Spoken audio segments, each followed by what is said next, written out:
하나님의 말씀을 보겠습니다. 하나님의 말씀은 누가복음 22장 19절에서 26절까지 다 같이 읽도록 하겠습니다. 누가복음 22장 19절에서 26절. 또 떡을 가져 감사 기도하시고 떼어 그들에게 주시며 이르시되 이것은 너희를 위하여 주는 내 몸이라. 너희가 이를 행하여 나를 기념하라 하시고 저녁 먹은 후에 잔도 그와 같이 하여 이르시되 이 잔은 내 피로 세우는 새 언약이니 곧 너희를 위하여 붓는 것이라. 그러나 보라, 나를 파는 자의 손이 나와 함께 상위에 있도다. 인자는 이미 작정대로 가거니와 그를 파는 그 사람에게는 화가 있으리로다 하시니 그들이 서로 묻되 우리 중에서 이 일을 행할 자가 누구일까 하더라. 또 그들 사이에 그중 누가 크냐 하는 다툼이 난지라. 예수께서 이르시되 이방인의 임금들은 그들을 주관하며 그 집권자들은 언인이라 칭함을 받으나 너희는 그렇지 않을지니 너희 중에 큰 자는 젊은 자와 같고 다스리는 자는 숨기는 자와 같을지니라. 아멘. 여기까지 읽겠습니다. 우리는 지난 한 주간 동안에 십자가에 대해서 하나님의 말씀을 살펴보았는데 누가복음 22장을 읽어보면은 그 안에서 내 모습을 보아서 안타깝고 22장 안에 나오는 사건들을 보면서 눈물이 한없이 나오는 것을 경험을 했습니다. 누가복음 22장을 읽다가 보면은 참으로 서글프고 비참한 우리의 모습을 보게 되는데 이제 예수님은 십자가에 돌아가시는 마지막 날 밤에 제자들과 함께 마지막 만찬을 나누기를 원했는데 바로 그날 서기관들과 율법사들과 그리고 바리새인들은 예수님을 어떻게 죽일까 이렇게 의논하다가 예수님의 제자 중에 가룟 유다를 발견하고 그 가룟 유다가 자기들에게 좋은 소식을 줄 수 있다는 그런 것을 직감하고 유다와 접촉해서 가룟 유다에게 은을 주고 예수님을 넘겨받는, 또 가룟 유다는 돈을 주고 돈을 받고 예수님을 파는 이런 거래를 하게 되었습니다. 유다는 3년 동안을 예수님과 함께 다니고 실제로 가룟 유다는 예수님께 최고의 신임을 받았기 때문에 그 예수님과 다니는 12사도와 함께 다니던 수많은 사람들의 회개를 맡아서 살림살이를 다 하고 살았던 사람이 유다였습니다. 그런데 이 유다가 배신자가 되었습니다. 5절과 6절에 보면은 그들이 기뻐하여 돈을 주기로 언약하는지라 유다가 허락하고 예수를 다른 백성들이 없을 때에 넘겨줄 기회를 찾더라. 그 기회를 찾아서 예수를 넘기고자 했습니다. 왜 그랬을까요? 왜 가룟 유다는 예수님을 넘겨주려고 그랬을까요? 오늘 본문에는 예수님이 돈 때문인가? 돈이 부족해서 그 돈 받으려고 그랬는가? 요한복음에 보면은 가룟 유다는 도적이라 그랬습니다. 아니면은 바로 앞에 며칠 전에 있었던 향유를 부었던 그 여인 문제 때문인가? 요한복음 12장 3절에서 5절에 보면은 마리아는 지극히 비싼 향유고 순전한 나드 한 근을 가져다가 이거는 3천만 원에서 5천만 원 정도 되는 값 나가는데 예수의 발에 붓고 자기 머리털로 그의 발을 씻고 발에 입을 맞추고 향유를 붓는 이 모습을 보면서 제자 중 하나 곧 예수를 잡아줄 가룟 유다가 뭐라 말했느냐? 그 여인을 향해서 이 향유를 어찌하여 흡의하느냐? 300데나리온에 팔아서 가난한 자들에게 주지 아니하였느냐? 어떻게 해서 이것을 그냥 부어 없애버리느냐? 예수님의 그 발에, 예수님의 발이 뭐가 중요하다고 거기에 몇 천만 원짜리를 거기에 쏟아 부어 버리느냐? 가난한 자들에게 주었으면 얼마나 많은 도움이 되었겠냐? 이렇게 이야기한 사람이 요한복음에는 가룟 유다라고 이야기를 하고 있습니다. 그래서 예수님께서는 가룟 유다에게 말씀했죠. 유다야, 가난한 자들은 이 세상 끝날까지 항상 있을 것이다. 네가 마음만 먹으면 언제든지 도와줄 기회가 있을 것이다. 저 여인은 허비한 것이 아니고 나의 장사를, 나의 죽음을 예비했다. 예수님이 십자가에 못 박혀 돌아가시고 향유를 발라서 무덤에 넣을 모든 기회를 다 상실했는데, 사실은 이 여인이 일주일 전에 남들이 볼 때는 허비하는 것처럼 보였지만, 예수님의 발에 흘러서 땅바닥에 사라져버리고 허비하는 것처럼 보였지만 나의 죽음을 장사한 것이다. 그리고 이 하나님의 복음이 증거되는 모든 곳에는 이 여자의 이야기가 함께 증거될 것이다. 이렇게 이야기했어요. 아마 가룟 유다는 거기서 굉장한 자존심을 상했는지도 모르겠습니다. 아니면 가룟 유다는 지금 돌아가는 정치 상황을 보니까 예수님이 백성들이 따르지만은 아무래도 정치 중심에 있는 사람들은 예수님을 죽이려고 하니까 야삭발랐던 가룟 유다는 여기에 편성해서 돈을 받고 예수님을 팔았는지도 모르겠습니다. 그러나 어쨌든 간에 예수님의 제자가 12명밖에 되지 않았어요.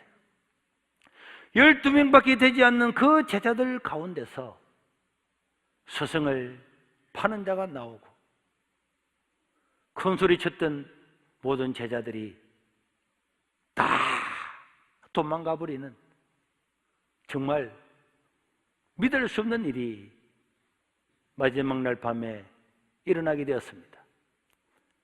그럼에도 불구하고 우리 예수님은 그 모든 상황을 다 알았음에도 불구하고 오늘 내가 너희와 함께 먹어야 되겠다, 마지막 만찬을 해야 되겠다. 그래서 예수님은 제자들과 자기를 파는 자도 있고 오늘 다 도망갈 자들이 그 상 안에 있는 그 사람들에게 마지막 만찬임을 이야기하면서 마지막으로 떡과 포도주를 나눈 것입니다. 그러면서 예수님은 오늘 이 먹는 것이 마지막이다, 오늘 이 땅에 있으면서 이것이 마지막이라는 것을 강조를 합니다. 16절에 보면은 내가 너에게 이르노니 이 유월절이 하나님 나라에서 이루기까지는 다시 먹지 아니할 거다. 그리고 18절에도 거듭해서 말씀합니다.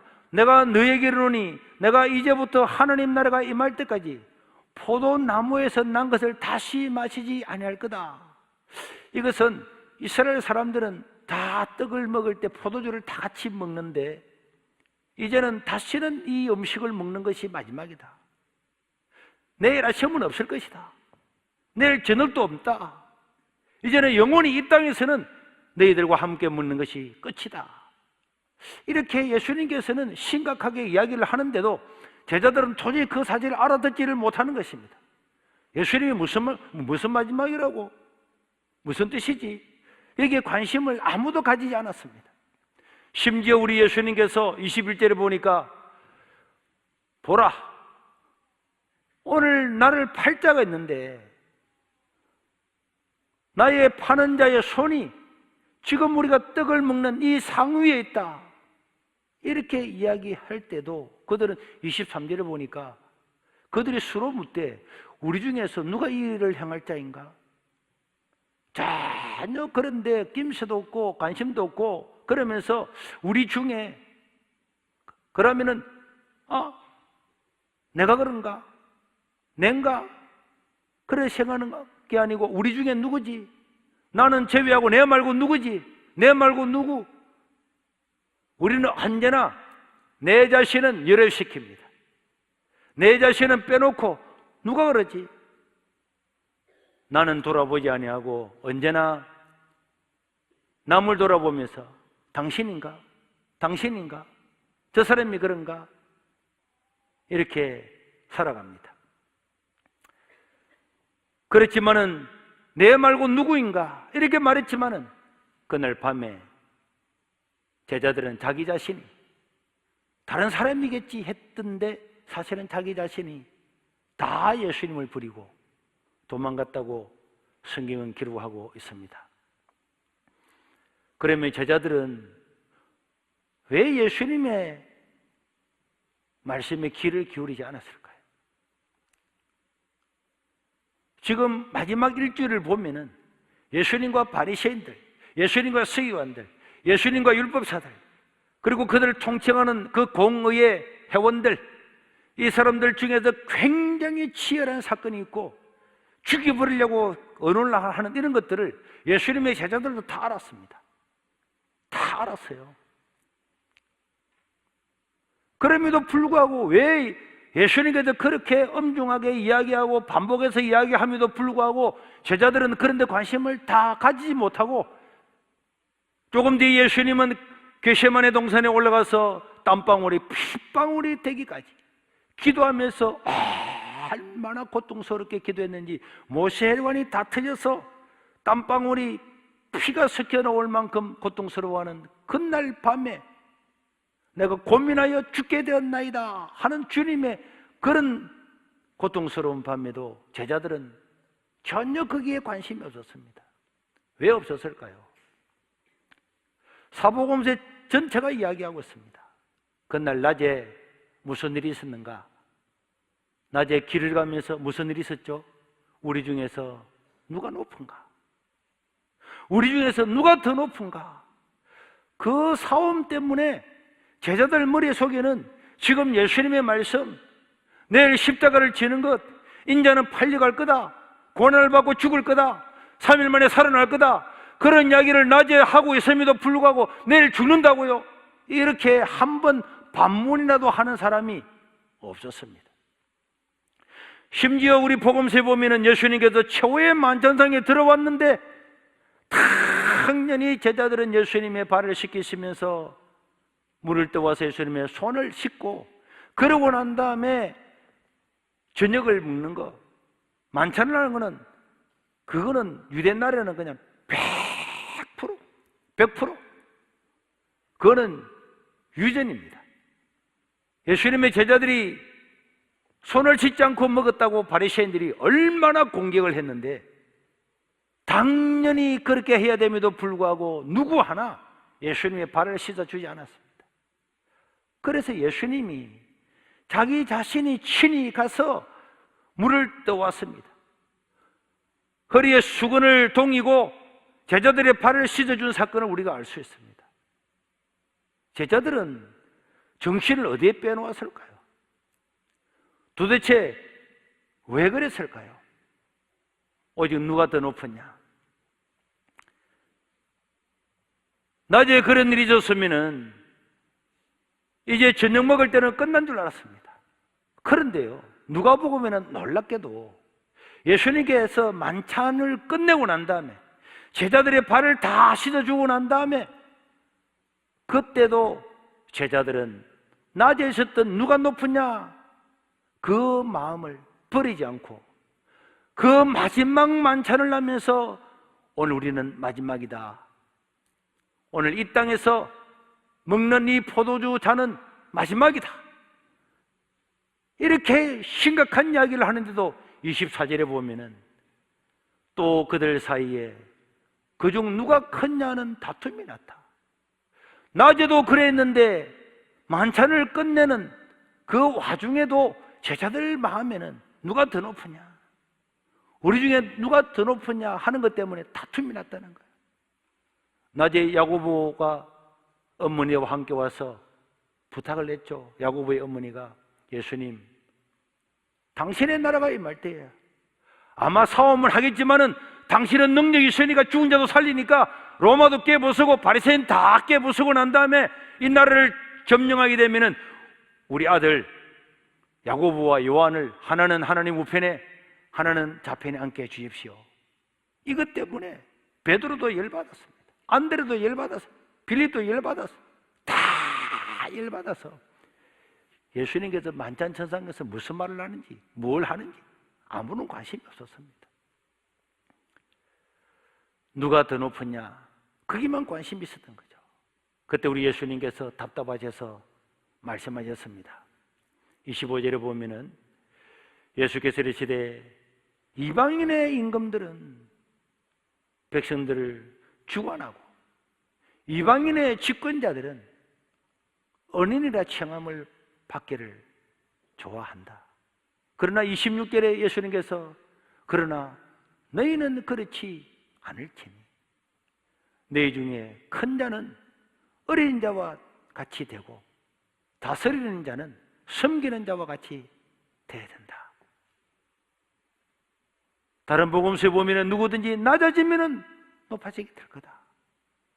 섬기는 자가 큰 자가 될 거다. 그렇게 이야기를 하고 있습니다. 여러분, 십자가가 뭡니까? 십자가 하면 떠오르는 게 뭡니까? 가장 먼저 고난, 희생, 날 위해 대신 죽으신 대속, 사랑, 용서, 고통. 십자가를 크게 보면은 대속이죠. 나의 죄를 대속하신 거죠. 내가 내 이 죄 때문에 죽어야 되는데 내 죄를 대신해서 그분이 대신 죽는 이 사랑과 희생, 나의 죄를 용서하시기 위해서 죄 없는 분이 대신 죽는 거, 이게 십자가거든요. 이게 십자가죠. 그런데 그 십자가가 있는 그 십자가, 내일이면 그 십자가에 죽겠노라고 예수님께서 누누이 말하지만은 그 십자가 아래에 있는 제자들의 모습은 십자가와는 완전히 다릅니다. 십자가라고는 이미지, 십자가라는 의미, 이거하고 제자들이 최후의 만전을 하면서 지금 서로 누가 높으냐고 다투면서 스승의 발도 씻어주지 않고 자기들끼리 누가 높으냐, 이런 것들은 십자가하고는 전혀 맞지 않는 거죠. 전혀. 만약에 어느 팻말에 우리는 서로 사랑합시다 해놓고 난 다음에 그 밑에서 앉아서 회의하는 사람이 지지볶고 싸운다면 차라리 그게 뛰는 게 더 나을 겁니다.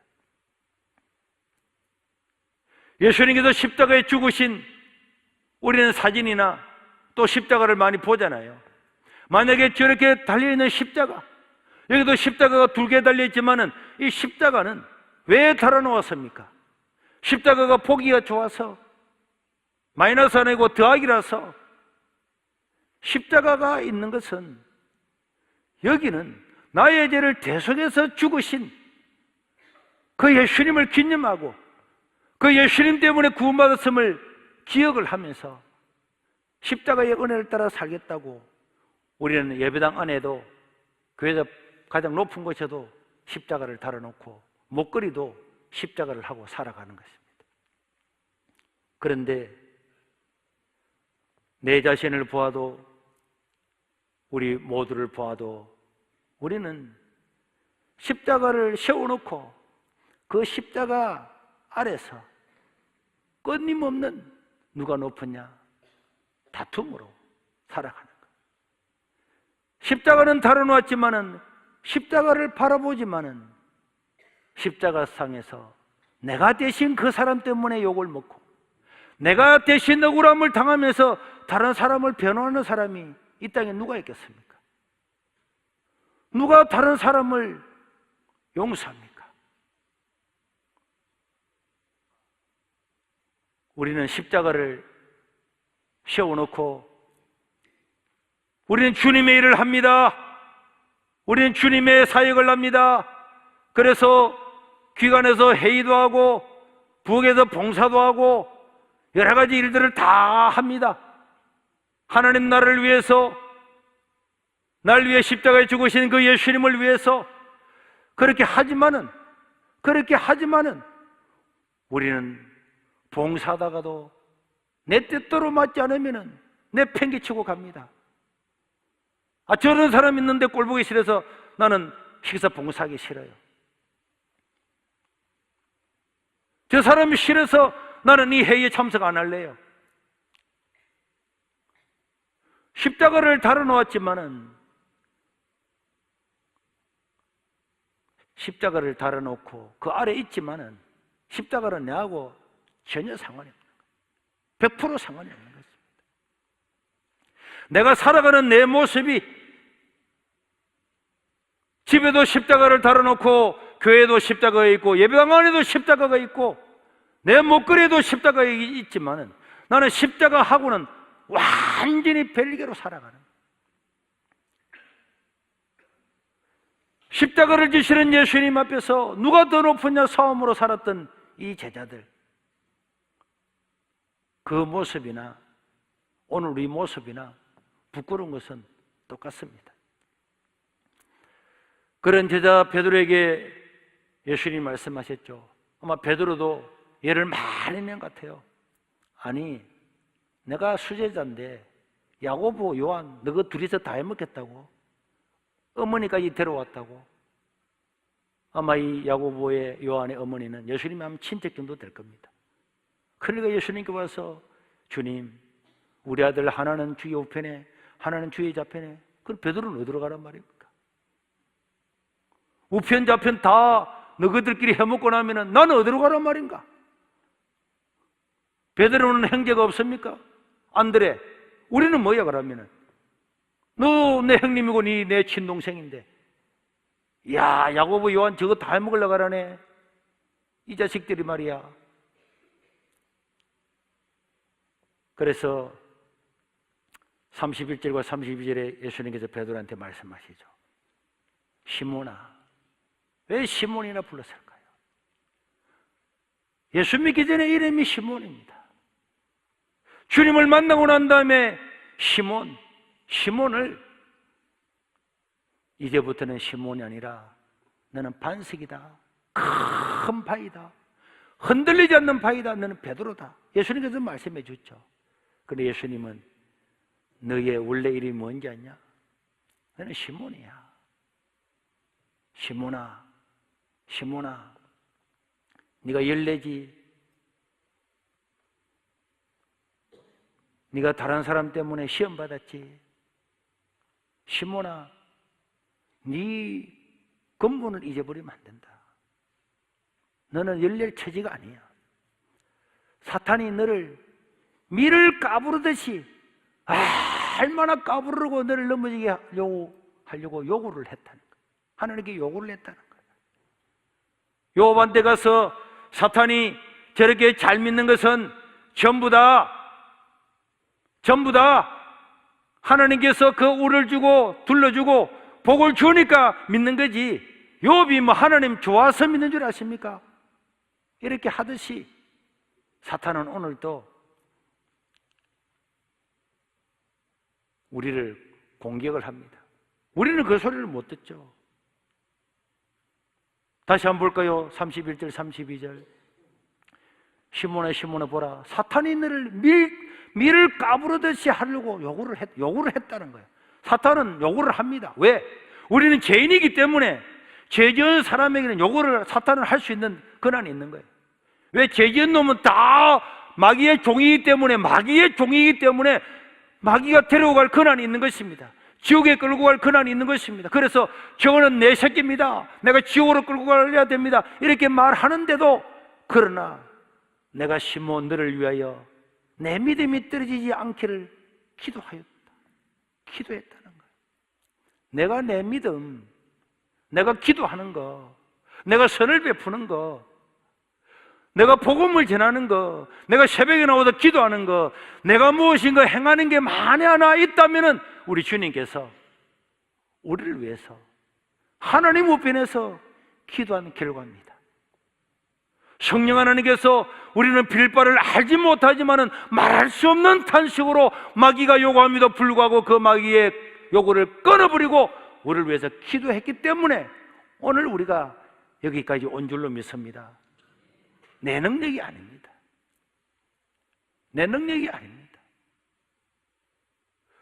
어느 날 사람들이 당신은 믿음이 좋습니다, 대단합니다, 이렇게 대답하면 내가 진짜 대단한 줄 알고, 내가 베드로인 줄 알고, 내가 시몬이었는데 베드로인 줄 알고, 내가 믿음이 좋은 줄 알고, 내가 헌신하고 내가 봉사한 줄 알고 있지만은, 알고 보니까 우리 주님께서 하나님 우편에서 날마다 성령 하나님께서 빌바를 알지 못함에도 뭐가 뭔지도 모르고 살아가는 나를 위해서 기도하는, 기도 때문에 우리가 존재하는 거예요. 그러면서도 예수님께서는 시몬아, 네가 오늘 나를 버릴 거다. 다 울기 전에 3번이나 나를 부인할 거다. 그러나 돌이킨 후에는 다시 돌이켜서 내 어린 양을 먹이라. 내 형제를 굳게 하라.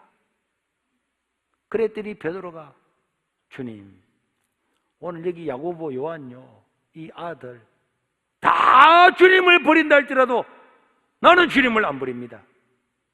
내 베드로입니다. 그래도 우리 주님께서 오늘 다 울기 전에 3번 부인할 거다. 너는 돌이킨 후에 내 형제를 굳게 해라. 어떻게 돌이킬 수 있을까요? 나중에 가룟 유다 같은 못된 놈도 너무 고통스러워서 자살해서 죽었는데 왜 베드로는 돌이킬 수 있었을까요? 왜 눈물을 흘리면서 통곡하면서 돌아와서 하나님 나라를 위해서 헌신하다가 순교까지 했을까요? 왜 그랬을까요? 예수님의 기도입니다. 주님의 기도입니다. 우리가 언젠가 하나님 아버지 앞에 나와서 단 한 번이라도 회개할 수 있었다면, 돌이킬 수 있었다면, 말씀대로 살아갈 수 있는 믿음을 받은 모든 것들은 주님의 기도입니다. 내 능력이 아닙니다. 내가 믿음이 좋아서 그런 게 아니라니까.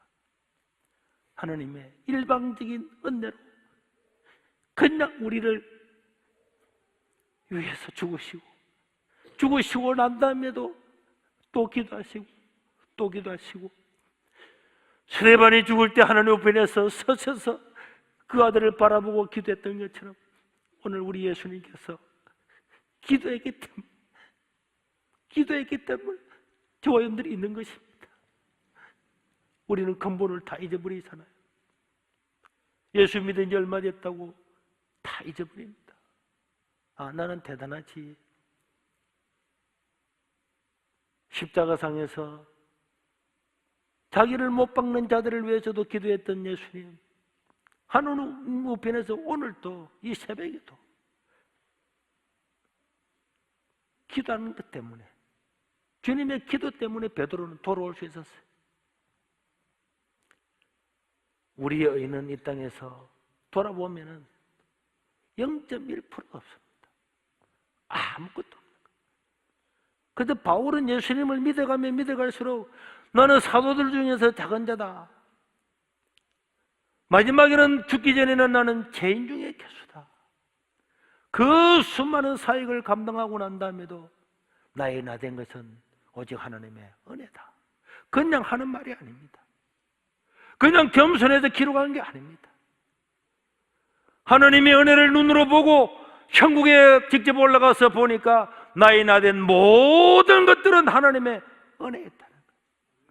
하나님이 값없이 주는, 일방적으로 베푸는 은혜가 아니면 이 자리에 절대 못 나옵니다.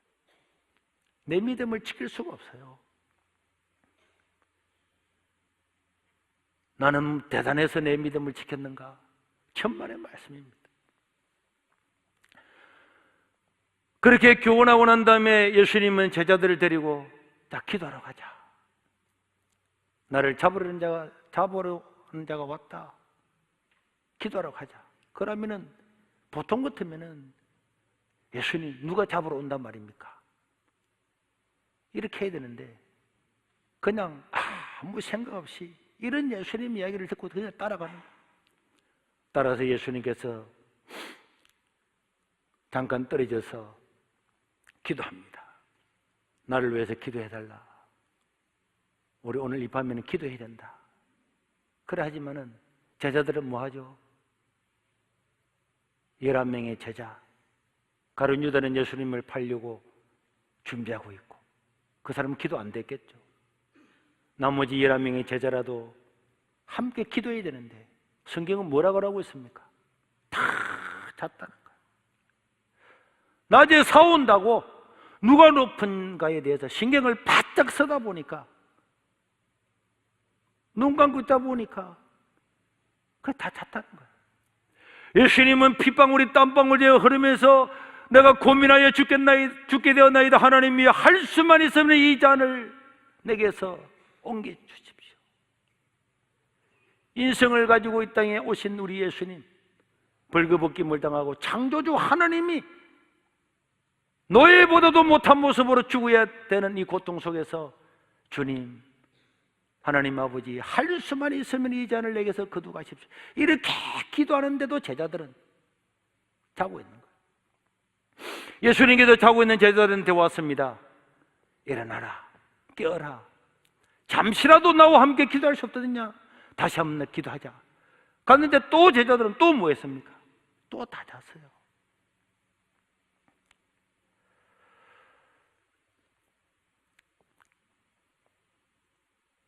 그리고는 예수님이 잡히시고 제자들은 다 도망 나갔습니다. 1시간, 2시간 전에 이야기했던 맹세와는 다르게 자기들 힘으로는 안 되는 거예요. 다 도망갔습니다.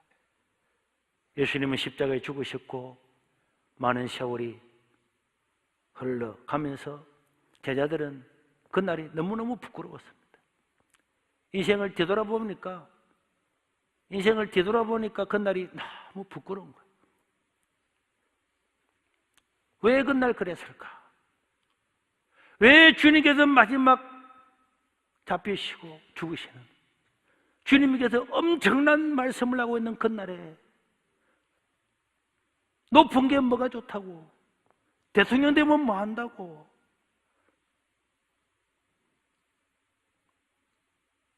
주님의 말씀을 하나도 이해하지 못하고 주님을 아프시게 했을까?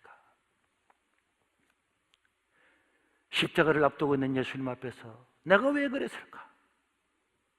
나의 죄를 대신 짊어지고 죽으시는 주님 앞에서 왜 그랬을까? 베드로는요, 많은 세월이 흘러서 죽는 순간까지도 그 마지막 날을 잊을 수가 없었습니다. 그래서 누가는 누굽니까? 누가는 베드로의 제자입니다. 누가는 베드로의 제자예요. 그 누가복음에 상세의 기록을 다 한 겁니다. 그리고 베드로전서 5장 5절과 6절에 보니까 베드로는 나중에 나이가 들어서도 젊은 자들아, 이와 같이 장로들에게도 순종하고 다 서로 겸손으로 허리를 동이라. 이 허리를 동이라, 이 말이 복음서에 나오죠. 언제 나옵니까? 예수님께서 아무도 자기 발을 씻어주지 않을 때에 예수님이 수건을 가지고 허리를 동이사, 이렇게 딱 나오는 거예요. 허리를 동인다, 똑같은 단어입니다. 베드로는 겸손해야 된다. 겸손하면 하나님께서 다 높여주신다. 나는 왜 그랬을까? 그날 밤에 내가 만약에 허리를 동이고 물을 떠와서 예수님의 발을 씻어 주었다면 얼마나 좋았을까? 왜 그렇게 못했을까? 베드로는 항상 이런 생각을 했기 때문에 베드로서에 보면은 그런 것들이 군데군데 다 나타납니다. 자기 어머니 데려와가지고 하나님 우편에 좌편에 앉게 해달라고 했던 요한 1, 2, 3서는 볼 것도 없죠. 주제가 다 사랑밖에 없습니다. 요한은 성경에서 70번 이상에 걸쳐서 하나님의 사랑에 대해서 이야기합니다. 그래서 나중에는 별명이 사랑의 사도가 된 거죠. 에베소에서 마지막으로 나이가 90이 넘은 요한을 설교단에 올리는데 요한은 여러분 서로 사랑합시다. 그 몇 마디 하고 내려가는 거예요. 또 그 다음 주에 와서 또 이야기합니다. 여러분 서로 사랑합시다. 자꾸 그 말만 듣다가 보니까 교인들이 듣기 싫었죠. 다 그렇지만은 요한 선생님, 당신 사도 아닙니까? 예수님이 했던 다른 것들 좀 더 많이 이야기해 주세요. 그 다음날 강대상에 서면은 여러분 서로 사랑합시다. 또 그 말 했다는 것은 여러분 역사가가 다 증명을 하고 있습니다. 왜 그 사랑을 이야기했을까? 너무 부끄러웠기 때문에. 하나님은 사랑이시고 사랑 때문에 날 위해 죽었는데 그 사실을 알면 알수록, 깊이 깨달으면 깨달을수록 내가 부끄러운 거야. 십자가를 바라보면 부끄럽고. 왜 그랬을까? 주님은 날 위해 죽었는데 나는 왜 십자가 아래서 다투고, 왜 내 높음을 자랑하고 남을 무시하고 살았을까? 나는 왜 다른 사람을 용납하고 용서하지 못했을까? 죄 없는 나의 주님은 수가성의 여자도, 삭개오도, 세리도, 상녀부인 죄인도, 죄 없는 그분은 다 용납했는데 나는 왜 그렇게 못했을까? 그런 게 부끄러움이죠. 예수님의 제자들은 세월이 흘러서 다 이 주님을 위해서 다 죽었어요. 나중에 깨달은 거죠. 주님의 사랑이 얼마나 큰가. 사도 요한은 하늘을 두루마기로 삼아도, 하늘을 두루마기로 삼아도 하나님의 사랑을 다 기록할 수가 없다고 해요. 바다를 먹물로 삼아도 기록할 먹이 모자라고. 야고보도 가장 먼저 순교하고, 베드로는 심지어 자기를 십자가에 못 박는 사람한테 나를 그렇게 하지 마세요. 예수님처럼 십자가에 바로 못 박혀 죽을 수가 없습니다. 나는 예수님 흉내내는 것도 할 수가 없습니다. 나를 거꾸로 못 박아서 죽여달라고. 그래서 십자가에 거꾸로 못 박혀서 죽은 베드로입니다. 십자가가 무언가를 깨닫는 것, 내가 얼마나 큰 죄인인데 구원받았는 걸 아는 것, 1만 달란트 빚진 자가 내라고 하는 사실을 깨닫는데, 마지막 1시간 남겨놓고 포도원에 온 사람이 남이 아니라 내라고 하는 것을 깨달을 때에 십자가는 하나님의 능력이 되는 줄로 믿습니다. 그때 십자가는 나에게 능력이 되는 거예요. 십자가 앞에서는 나는 아무것도 아니고, 십자가 사랑은 너무 크고, 용납하지 못할 사람이 없고 용서하지 못할 사람이 없고, 그래서 십자가는 능력이 되는 거예요. 예수님의 제자들은 요한을 빼고는 다 순교했는데, 예수님의 12제자뿐만 아니라 예수님의 70명의 제자, 120명의 문도, 수많은 사람들은 다 많이 순교했어요. 그런데 예수님의 사랑을 깨닫고 보니까, 십자가의 능력을 깨닫고 보니까, 십자가가 무엇인가, 십자가에 달려야 할 사람이 내 나를 대신해서 죽으신 그분의 은혜를 알고 난 다음에, 그때부터는 세상이 감당치 못하는 자가 되었어요. 세상을 다 초월할 수가 있었습니다. 다 이겨나갈 수가 있었어요. 내가 1만 달란트 빚진 자고, 내가 1시간 남겨놓고 온 자요, 내가 살인한 자고, 내가 가늠한 자고, 내가 탐욕을 부린 자인 것을, 내라는 것을 알았을 때에 이 십자가는 세상을 다 정복했습니다. 기독교인들이 데모함을 했습니까? 우리는 부당합니다, 억울합니다, 피켓 들고 로마 황제한테 가서 우리는 죄가 없는데 왜 죽입니까? 데모함을 했습니까? 군대를 동원해서 전쟁을 했습니까? 아닙니다. 한 번도 하지 않았지만은 자기를 돌로 치면서 죽이는 사람들한테 스데반처럼 주여 저들의 죄를 용서하여 주옵소서, 저들이 알지 못해서 그렇다고. 집사도님도 그렇게 기도하면서 순교했어요. 사도들도 죽으면서 그렇게 순교했습니다. 교인들도 죽으면서 사자를 풀어서 죽이는 사람들, 돌을 던져 죽이는 사람, 교수형 취하는 사람, 화형시키는 사람, 모든 사람들 앞에서 십자가상에서 나는 오늘 죽어도 나는 살아나게 될 것인데, 그 사람들을 저주하는 것이 아니고 나를 죽이는 저 사람도 알지 못해서 주여 저들의 죄를 용서하여 주옵소서, 알지 못해서 그 예수님의 기도를 따라하면서 그 기도를 들을 때에 자기를 죽이는 사형 집행관들이 한 명 한 명 다 꼬꾸라졌습니다. 다 예수님의 복음을 받아들였습니다.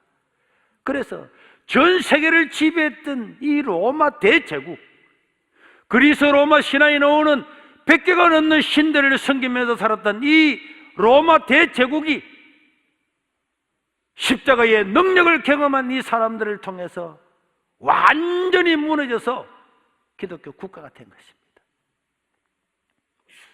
예수님은 똑똑한 사람을 불렀지 않았습니다. 약한 자들을 다 불렀습니다. 세리를 불렀습니다. 어부를 불렀습니다.